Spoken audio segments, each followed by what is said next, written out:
කොහොමද ඔයාලට? අද මම හිතුවා උදේම මට මහන්න තියෙන ඇඳුම් වලට රෙදි ටිකක් ගේන්න යන්න ඕනි කියලා. ඉතින් මම මේ පාරට ඇවිල්ලා බස් එකක් එනකන් තමයි බලාගෙන ඉන්නේ. ඉතින් එහෙනම් අපි දැන් යන්න පිටත් වෙමු.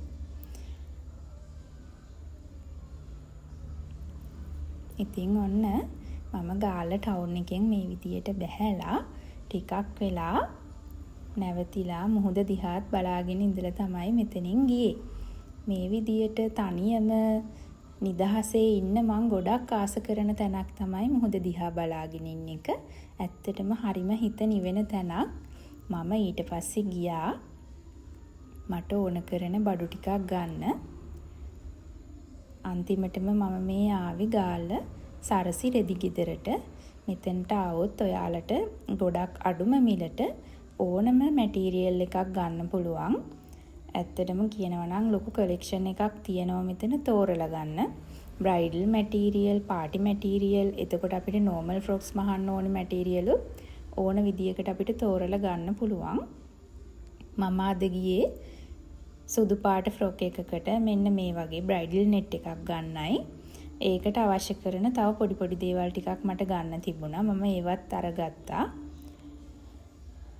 ඉතින් ගියාට පස්සේ තව රෙදි ගන්නත් හිතෙනවා. ඒ උනාට ඉතින් ඒව දිහා බලලා විතරක් ආවා. ලස්සන රෙදි ගොඩාක් තියෙනවා.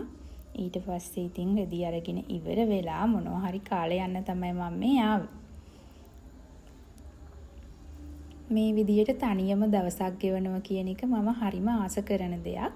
මොකද කාගෙන්වත් බාධාවක් නැතුව මටම ආස විදියට මම කැමති දෙයක් කාලා මම කැමති තැනක ගිහිල්ලා එහෙම එන එක තමයි මගේ ආසාව. ඉතින් ඔන්න කාලා බීලා ඉවර වෙලා ආපහු අපේ ලස්සන ගම් පළාතට තමයි මේ ආපහු ආවේ. බලන්නකෝ ඉතින් ලස්සන මේ වගේ ලස්සනක් ඇස් දෙකෙන් විඳින්න මං ගොඩක් පින් කරලා තියෙනවා කියලා තමයි මම නිතරම හිතන්නේ. මේ වගේ කොළපාට වටපිටාවක ඉඳගෙන හුස්ම ගන්න ලැබෙනවා කියන්නේ ඇත්තටම කියනවා නම් ඒක ලොකුම වාග්යක්. මම හිතන්නේ මට මේ ජීවිතේට ලැබිච්ච දේවල් වලින් වාසනාවන්තම වටිනම දේ තමයි මේ සබාදහමත් එක්ක ජීවත් වෙන්න මට ලැබිච්ච ජීවිතේ. මෙන්න මේ තියෙන්නේ. ඊට පස්සේ මම ෂොප් එකට ඇවිල්ලා මම අරගෙන ආපු රෙදි ටික. අද නම් රෙදි ගන්න ගියේ එක ඇඳුමකට විතරයි. මම එක ඇඳුමකට රෙදි ගන්න යනවා ගොඩක් අඩුයි. හැබැයි මේක හදිසි ඕඩර් එකක් නිසා මට මේ ඇඳුමට විතරක් රෙදි ගන්න යන්න සිද්ධ වුණා. ඉතින් බලන්නකො මේ සුදු පාට ෆ්‍රොක් එකට තමයි මම මේ රෙදි ටික ගත්තේ.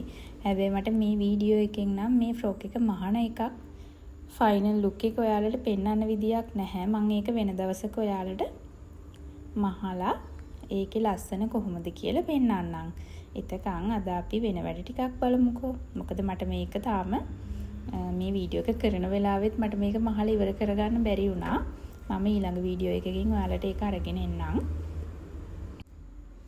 මේකට මම අරගෙන තියෙන්නේ ඇමරිකන් ක්‍රේප් පොප්ලින්.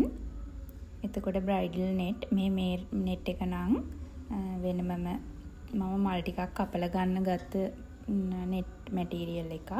එතකොට ස්කින් කලර් නෙට් එකක්. මේ විදිහට මේ රෙදි ටික අරගත්තේ එක ෆ්‍රොක් එකකට. මේක බ්‍රයිඩල් විදියට යන ෆ්‍රොක් එකක්. හැබැයි ලොකු ඩිසයින් එකක් දාලා නෙමෙයි මගෙන් ඒ කස්ටමර් ඉල්ලුවේ සිම්පල් චාම් විදියට තියෙන්නත් ඕනි කියලා.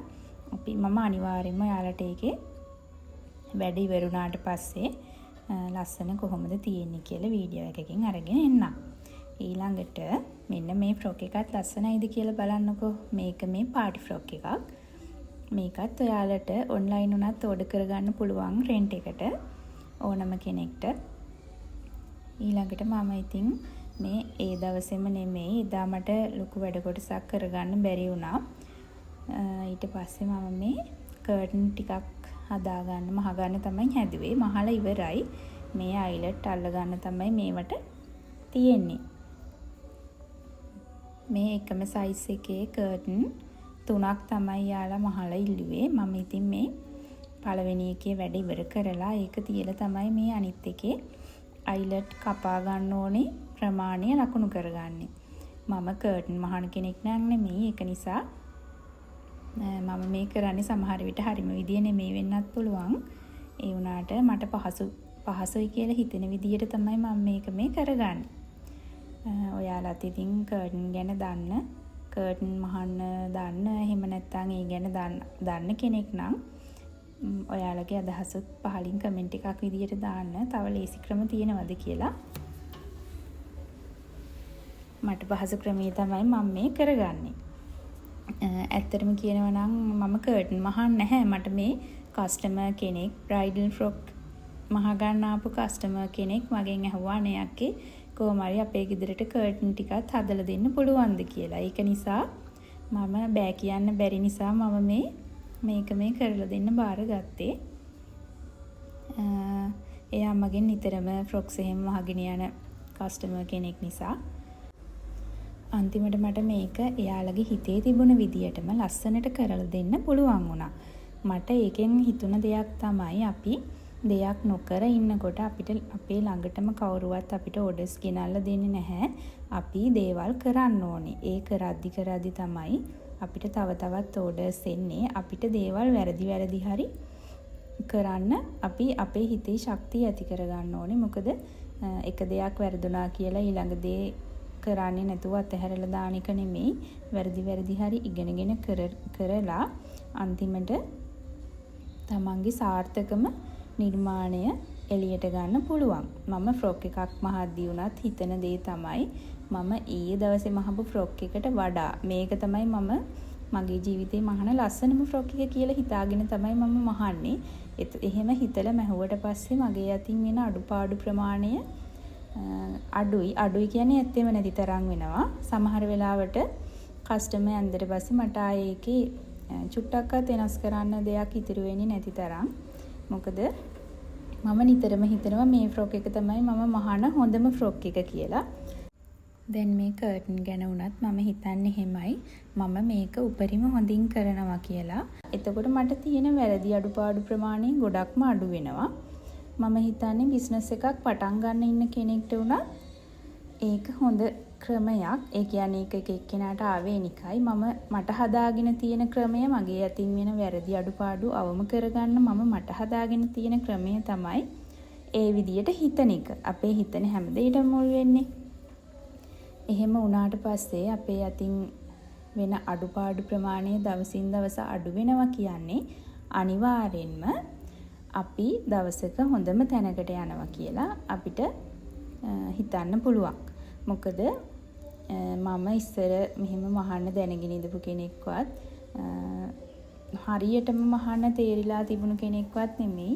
මම හිතනවා මගෙත් ඒක ප්‍රැක්ටිස් එකෙන් තමයි මට කරගන්න පුළුවන් වුණේ කියලා. මෙන්න මේ විදිහට කර්ටන් තුනම මම හදාගෙන ඉවරයි.